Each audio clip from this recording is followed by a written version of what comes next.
What's up everybody, my name is Danon and welcome to Ahnestly. I've used the OnePlus 7 Pro as my daily driver for the past year, and recently I finally got my hands on the OnePlus 8 Pro, the glacial green version, and it is gorgeous by the way. What do I think about this phone? Well, let's get honest. As a OnePlus 7 Pro user, I can tell you that OnePlus put a lot of thought into their 8 Pro. It's not like they just threw in the best hardware, raised the price, and said, here you go consumers, you can have the phone now.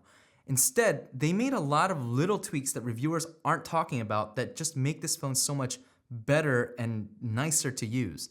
For example, while people are freaking out over the screen and the camera, I'm sitting here like, yo, this phone feels so good in the hand, and I realize why. It's because OnePlus made the phone a little bit thinner, and they also made it a little bit taller, a little bit skinnier as well, but that thinness, just a tiny bit of slimness here, makes it so comfortable to use with one hand, and it's the first time that I feel like I can use a big phone with one hand.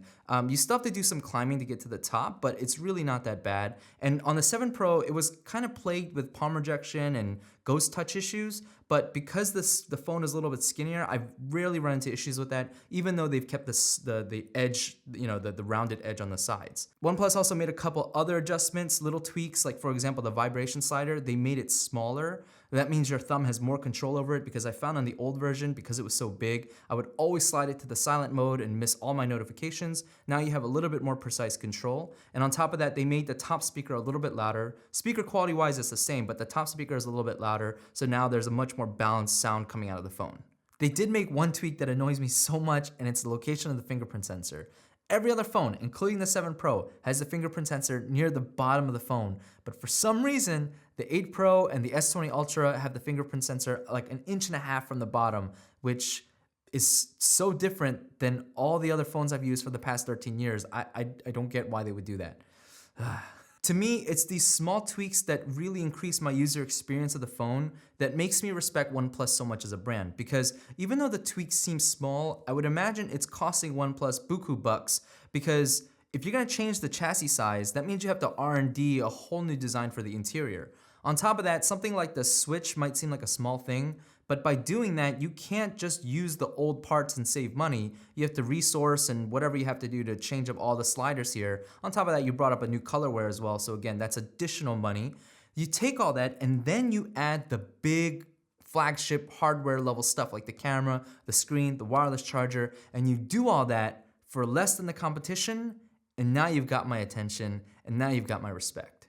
Guys, I love this glacial green color. I think it's beautiful, it's so unique, and it's so nice that for the first time in my life, I am looking for a good clear case. And I realize that's an oxymoron, because there's no such thing as a good clear case, because all clear cases are ugly as hell. So if you guys can think of any alternatives in which I can show off this beautiful color and protect my phone because I'm super clumsy, let me know in the comments below. If you guys are liking this video so far, please give it a thumbs up and consider subscribing, because I'm working really hard to try to grow this channel, and I would love for you guys to join me on that journey.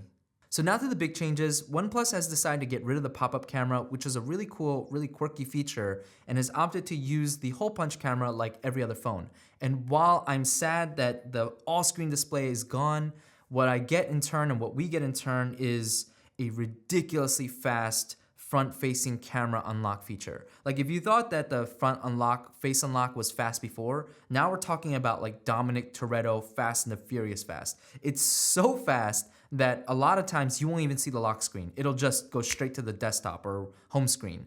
I actually thought that maybe I had the like an unlocked, stay unlocked feature on, but the more I did it, the more I saw like a loading sign around the camera telling me, no, I unlocked it with your face. It's just faster than you can process it. It's crazy, it's super convenient, and it's pretty amazing. OnePlus finally brought a flagship level camera to the 8 Pro, and it's really exciting. It takes some amazing stills, which you can see some samples here.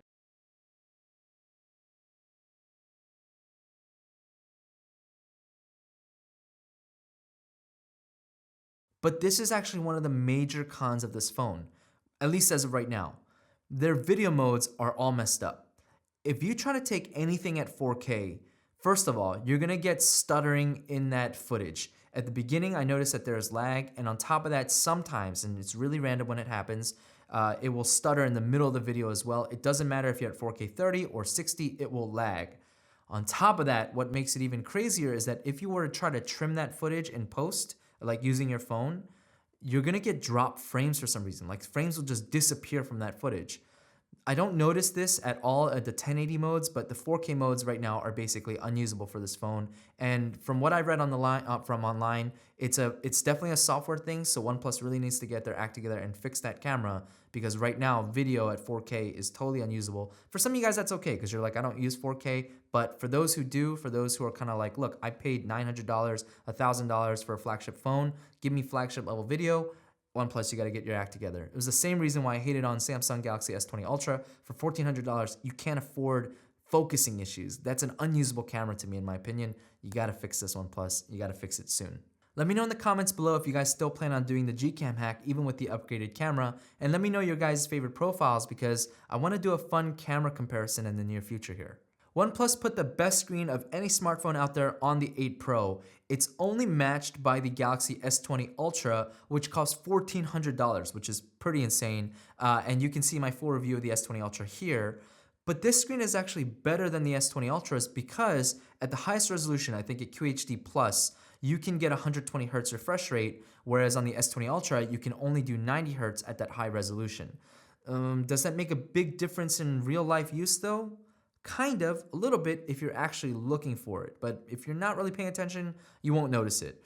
The other thing is this screen has fantastic color accuracy, but this is one of those areas where I think the law of diminishing returns comes into play. It could be that I really lucked out with my 7 Pro display, but when I use it in vivid and natural mode, the colors don't look all that different. One of the big differences though is brightness level.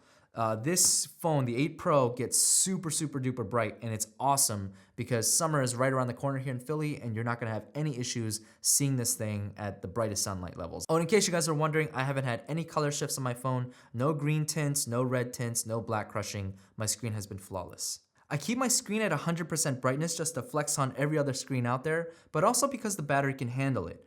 In a full days of use, when I use it for work, when I'm using Outlook like crazy, when I'm texting, when I'm browsing the web for certain things, at the end of the day, at 11 o'clock at night, I had about 26% battery life.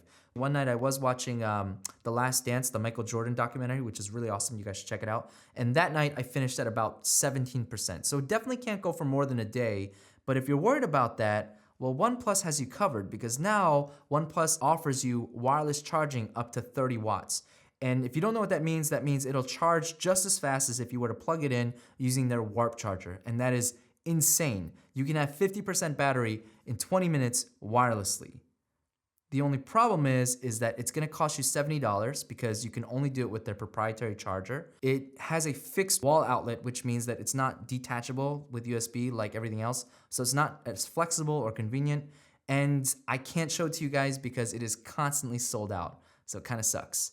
But you can use this on any other wireless charging module. The only thing is that you will only get 10 watts of charging power as opposed to the full 30 that you would get on the proprietary charging module. The 8 Pro is IP68 certified, but the Pro line was always water and dust proof. At least the 7 Pro was. They just never bothered to get the certification, so nothing too exciting there. And in terms of my overall thoughts on this phone, I really like it. I think the form factor is amazing. I think it feels great in the hand. I love the flagship hardware. But if you were planning on taking 4K video, or if that's something that's really important to you, then you guys might want to hold off until OnePlus fixes this thing in the software. But you might have to wait anyway because these phones are constantly sold out. And if you guys are waiting, trying to figure out which model you guys should get, I highly recommend you get this phone here. In the US, you can only get the Glacial Green and the 8 gig, 128 gig module. And I recommend this because this here, the 7 Pro, this is the 256 12 gig module. And in terms of performance, there's no difference.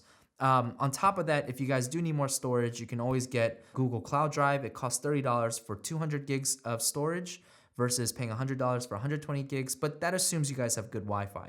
If you don't, you might want to get the updated storage version, but man, this Glacial Green, again, guys, so good.